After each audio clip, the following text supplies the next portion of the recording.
So by 2002, the game was up in terms of story A, but by then already certain things had been achieved.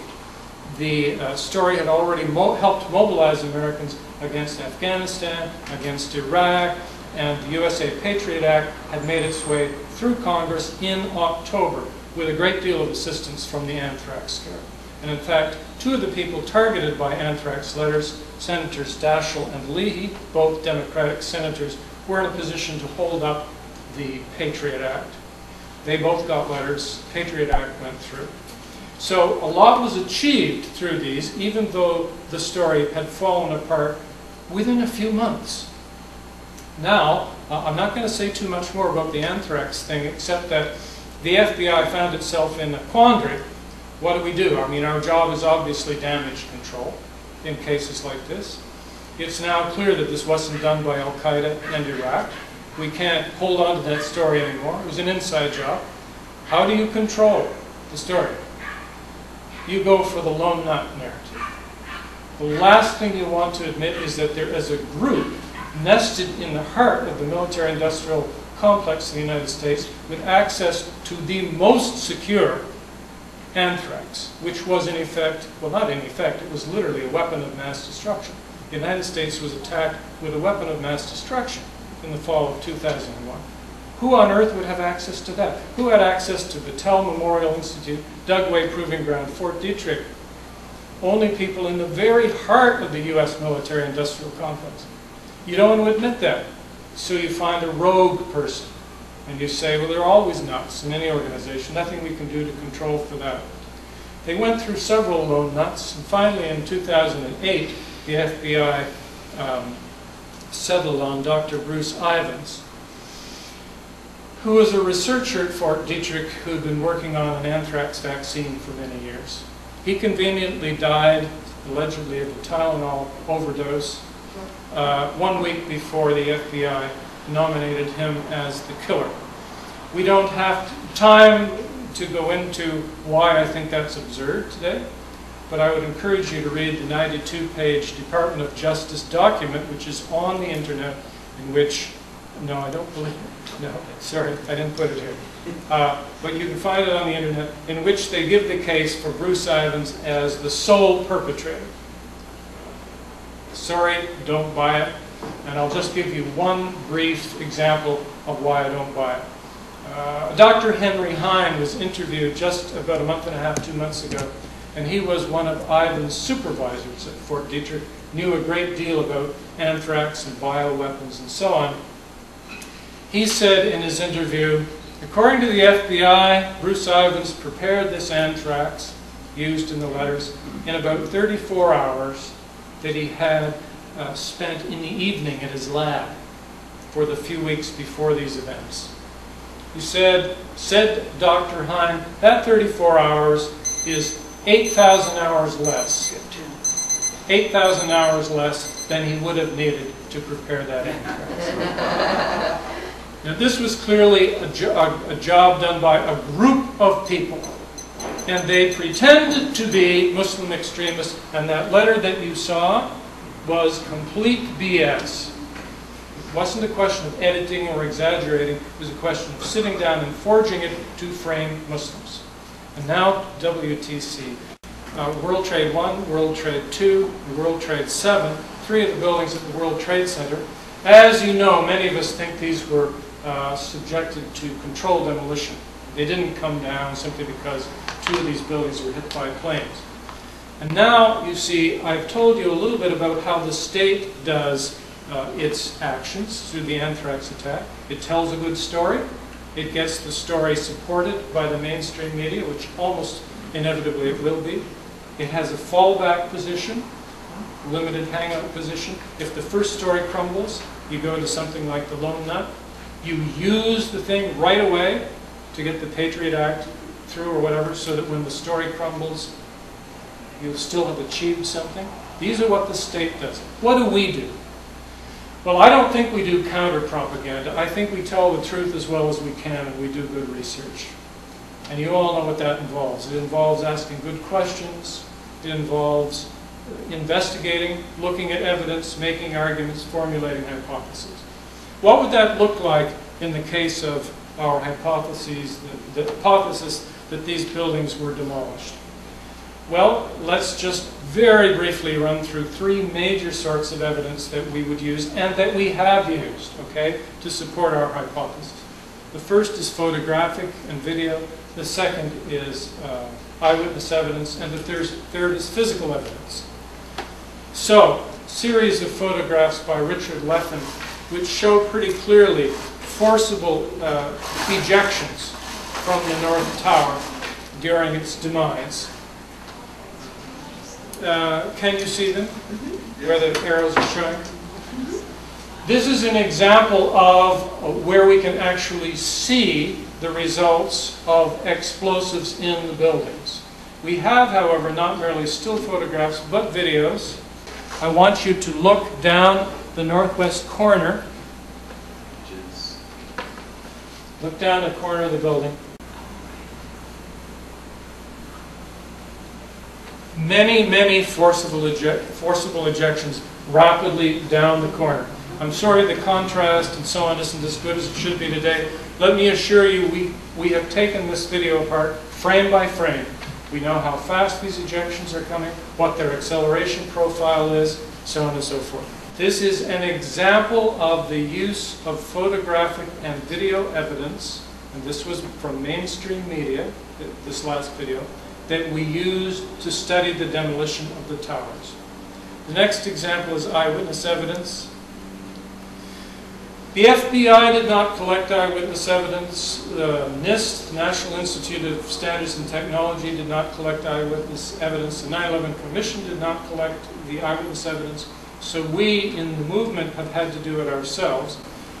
This is 154 eyewitnesses to explosions in the towers at the time of their demise, gathered by me, using quite strict criteria. And you can see that most of them are Fire Department of New York, some are Port Authority Police Department, some are journalists, and some are other, mainly people in the buildings. I'll just read one or two of these, because some people will tell you that, oh, well, so what, there were a few booms or loud sounds. It's a lot more specific than booms and loud sounds, as you'll see from these witnesses. Here's Police Officer Leclerc speaking. Suddenly there was a monstrous explosion with extremely high wind and debris, and the lights went out immediately. I was physically picked up and hurled across the concourse, slamming into a wall. Here's another, also a police officer. As I continued to wave them back periodically, meaning the crowds, you would hear a loud boom go off at the top of Tower 1. After approximately 15 minutes, suddenly there was another loud boom at the upper floors. Then there was a series of smaller explosions which appeared to go completely around the building at the upper floors. And another loud, earth-shattering blast with a large fireball which blew out more debris, and the building began to crumble. If you want to look at a great many of these eyewitness testimonies, read them for yourself. You can do it in an article that I wrote, in which 118 of the witnesses and their testimony are given. You'll find the reference to that in the bibliography, and you can read the article online. There is an enormous amount of very rich eyewitness testimony. David, this gives you an example of the primary sources used. This is a handwritten report for the Port Authority Police Department. Massive amounts of debris, concrete dust, and bodies or parts were much more frequent at this point. Then there was an eerie silence, and it was like you knew something was going to happen. There seemed to be one explosion after another. I was separated from the guys from the bridge by another explosion, massive again, sucking the air out of your lungs, and then just a wind more intense this time, and so on and so forth. Primary sources, studied carefully, 154 eyewitnesses, and finally, physical evidence. There are various kinds. One is we study the dust from the destroyed trade centers as well as World Trade 7. You can see the dust here. And here's an article, very important article, written a little bit more than a year ago, published a little more than a year ago. Active thermitic material and so on. You can find it online in the open chemical physics journal, and it details the finding of highly energetic materials which can be used as high explosives. Large amounts of it in the dust. Again, FBI doesn't say anything about this. NIST doesn't look for it, doesn't want to look for it, refuses to look for it. It's in the dust. Okay? And we in Toronto have gotten a signed affidavit from the main researcher here, Niels Hart, saying, yes, I found it.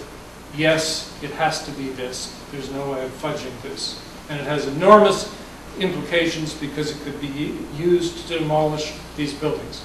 Those are 3 quick examples then of the sorts of evidence, video and photographic, eyewitness and physical evidence, which one not only can look for, but which we've already looked for and detailed in considerable volume. The next picture just gives a photograph. The red chips there are the nanothermite, this highly explosive material. If we had time, I would show you an interview with Niels Hart, about 7 minutes long, but we don't. I think my time is almost up. So even though it's gone rather quickly, let me summarize what I think is important. First of all, we've looked at some of the ways the state does false flag operations. It tells a good yarn, often with little evidence provided to us. It gets support from the mainstream media. It uses its yarn very rapidly to gain specific goals, such as the passage of acts that restrict our liberties.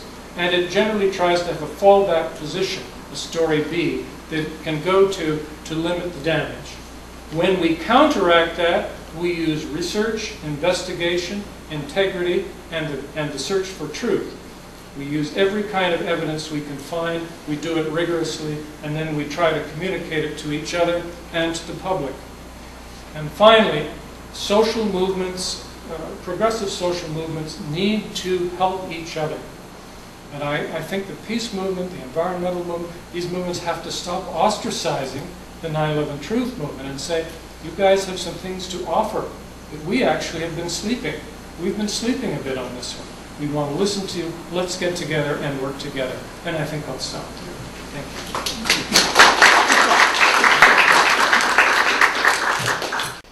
you. To segue from what Graeme was saying, about the peace movement, and I'll explain who I am in a moment for people who don't know me, to explain about division that undoubtedly exists, but especially in the United States, and especially in the northeastern United States, a split, shall we say, between the peace movement and the 9/11 Truth movement. It is, for those of us who have long been in the peace movement, and there are many friends, I see quite a few faces here, of friends who have been involved in the peace movement, the Voice of Women, Shirley Farlinger, and Peace Magazine, and so on, to give an example, and Eric Mills, and Karen Brothers with United Church. To just name 3 people who are here, have been involved in the peace movement for years, for decades, and yet realize, because they're here, and I know them, that to learn the truth about 9/11, to somehow, when it's going to take a tremendous amount of work and probably time, to reveal the truth about 9/11, what really happened on 9/11, who the true perpetrators of 9/11 were, what their motives were, what their agenda was, in a politically relevant way, probably, at least in my opinion, is the single most important thing that could be done to undermine this vast global oligarchy, this interlocking network of global capitalist institutions and military institutions. I call it the diaboligarchy, because it's the biggest oligarchy there ever has been. It's now worldwide. Everything is of a greater scale today. Marshall McLuhan talked about speed up. We also have scale up. We have more people, we have more technology, we have more of everything.